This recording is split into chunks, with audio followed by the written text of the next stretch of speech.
আসসালামু আলাইকুম। আমি অ্যাডভোকেট শেখ জুবাইর হোসেন। আমি আজ আপনাদের সামনে আবার উপস্থিত হয়েছি আমাদের আরও একজন ক্লায়েন্ট নিয়ে, যিনি স্বপন রায়। তিনি বাসিন্দা হচ্ছে ডাকুপে তিনি থাকেন। তার বিরুদ্ধে একটি ফাঁকা চেকের মামলা হয়েছে। সেই মামলায় সে কিন্তু হেরে গেছে এবং এই হারাটার প্রধান পিছনে কারণ ছিল যে একজন বিজ্ঞ কৌশলী তার গাফিলতির কারণে কিন্তু তিনি এই মামলাটিতে হেরে গেছেন। তো তিনি একেবারে ভূমিহীন, তার 5 কাঠার মতো জমি রয়েছে, তার আর কোনো কিছুই নাই। সরকারি একটা বাড়িতে সে বসবাস করে, সরকারি ভূমিহীনদেরকে সরকার যে ঘর দিয়েছে সেই ঘরে কিন্তু তিনি বসবাস করেন। প্লাস সবচেয়ে বড় বিষয় যেটা, যে সে যে টাকা নিয়েছে সেই টাকাটি মূলত ছিল সুদের টাকা।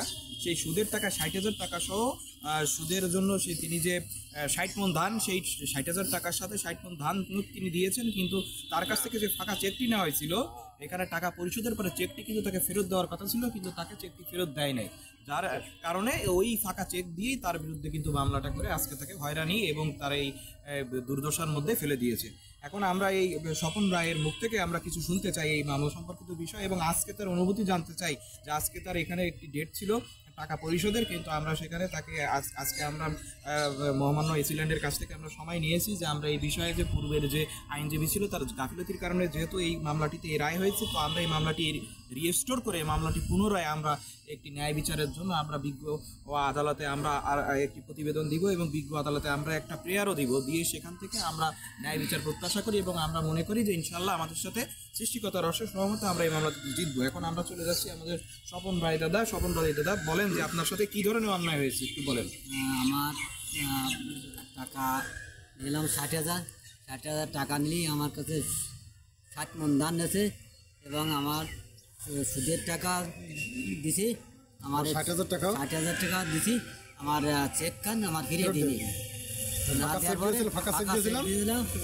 দেওয়ার পরে আমার দাঁড় করাছে, দাঁড় করার পরে আমি 2 মাস জেল কেটে বেরিয়ে যাচ্ছি। এখন আমার কাছে এখনো টাকা দাবি করতেছে 2,30,000 টাকা। আমার কাছে এখনো দাবি করতে 2,30,000 টাকা পাবে, তাই দাবি করতে। আপনি কি 2,30,000 টাকা নিয়েছিলেন? 2,30,000 টাকা আমি নিয়েছি, 60,000 টাকা নিয়ে 2,30,000 টাকা নিয়ে এই টাকাটা আমি ফেরত দিয়ে দিয়েছি।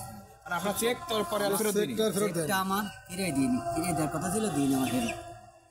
তো আপনারা তো বুঝতেই পারতেছেন যে ইনি একজন ভূমিহীন, ইনার জমিই নাই, ইনি ভূমিহীন কৃষক। আমরা জানি যে যে সকল ব্যক্তি 5 কাঠার কম জমি থাকে সেই সকল ব্যক্তিদেরকে সরকার ভূমিহীন কৃষক হিসাবে করে আওতাভুক্ত করে, এবং দেওয়ানি কার্যবিধির আপনার 1908-এর ধারা 60-এও কিন্তু বলা আছে যে কৃষি জমি, যে সকল কৃষকের একমাত্র অবলম্বন অল্প কিছু কৃষি জমি এবং তার বসবাসের জায়গা আছে, এগুলো কিন্তু প্রয়োগযোগ্য নয়। সুতরাং যে এসিল্যান্ডের কাছে যে মামলাটি করা হয়েছে, বিজ্ঞ ম্যাজিস্ট্রেট যে রায় দিয়েছেন, ওই ম্যাজিস্ট্রেটকে বলা হয় নাই যে তার যে সম্পত্তি মাত্র 5 কাঠার মতো সম্পত্তি তার আছে বসবাসের জায়গা, এই জায়গা তো প্রয়োগ করা যায় না। সুতরাং এই বিষয়টি বিজ্ঞ আইনজীবীর মাধ্যমে আদালতে উপস্থিত বা বক্তব্য না রাখতে পারার কারণে বা প্রেয়ারটা সঠিকভাবে না করার কারণে, বা হয়তো এমন হয়েছে যে উনি হয়তো অর্থনৈতিক কারণে বিজ্ঞ আইনজীবীকে হয়তো পয়সা দিতে পারেন নাই বা টাকা দিতে পারেন নাই, সেই কারণেও বিজ্ঞ আইনজীবী হয়তো আদালতে তার পক্ষ হয়ে কোনো কথা বলে নাই, যার কারণে কিন্তু তার বিরুদ্ধে মামলাটি হয়ে গেছে। এবং বিজ্ঞ যে ম্যাজিস্ট্রেট ছিলেন, সেই ম্যাজিস্ট্রেট কিন্তু এই যে তার জমির সংখ্যা যে খুবই কম, তার 5 কাঠা জমির কম, এই বিষয়টি কিন্তু সেই ম্যাজিস্ট্রেটের নলেজেও কিন্তু আসে নাই, যার কারণে কিন্তু ম্যাজিস্ট্রেট মনে করছে তার আরও অনেক সম্পত্তি রয়েছে, অনেক সম্পত্তির মালিক, তাই তার সম্পত্তির বিরুদ্ধে একটি পুরো আদেশ দিয়েছে।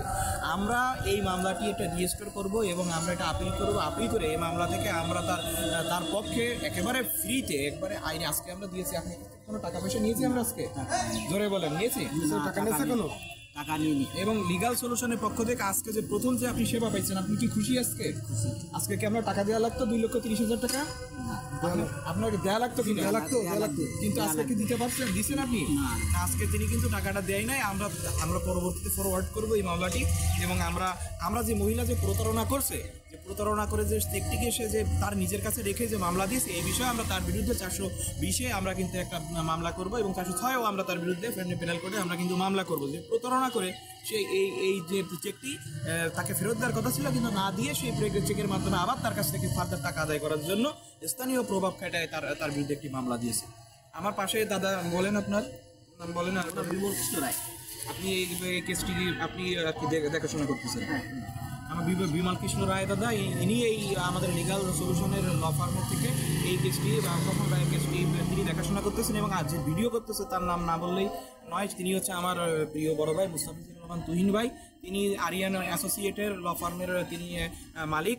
তিনি কিন্তু এই মামলাতে কিন্তু তিনি কিন্তু প্রসিড করতেছেন এবং আমাদের সাথে সার্বিকভাবে সহযোগিতা করতেছেন। আমরা সবাই দাদার জন্য প্রার্থনা করি সৃষ্টিকর্তার কাছে, দাদা যেন সঠিকভাবে ন্যায় বিচার পায় এবং আমরা সেই ন্যায় বিচার পাওয়ানোর জন্য যা কিছু করা দরকার, যত ধরনের আইনি সেবা দেওয়া দরকার, আমরা সম্পূর্ণ ফ্রিতে তারে আইনি সেবা দেবো। যেহেতু সে ভূমিহীন এবং সরকার যেহেতু ভূমিহীনদের জন্য লিগাল এইডও রেখেছে, আমরাও লিগাল এইডের মতো একজন বেসরকারি প্রতিষ্ঠান, আমরা সেইভাবে তাকে সহায়তা করবো। এবং আপনাদের কাছে একটি আবেদন, আপনাদের কাছে যে এরকম ধরনের স্বপন রায়ের মতো দাদা যদি আপনাদের আশেপাশে থাকে যারা অন্যায়ভাবে মামলা শিকার হয়েছে এবং আপনাদের মামলা শিকার হয়েছে আইন আদালতে, তারা কিন্তু কোর্টে প্রাঙ্গণে টাকার অভাবে মামলা পরিচালনা করতে পারছে না, তাদেরকে আমরাও কিন্তু সুযোগ দিব, আইনি সেবা দিব, ফ্রিতে দিব। সুতরাং আপনাদের কাউকে যদি বলি বা আপনাদের নলেজে যদি কারো থাকে, অবশ্যই আপনারা সেই সংক্রান্ত ইনফরমেশনগুলো আমাদের ফেসবুকে বা আমাদের ফেসবুক ইউটিউব চ্যানেল বিভিন্ন জায়গা আছে, সেখানে কিন্তু আপনারা জানাতে পারবেন।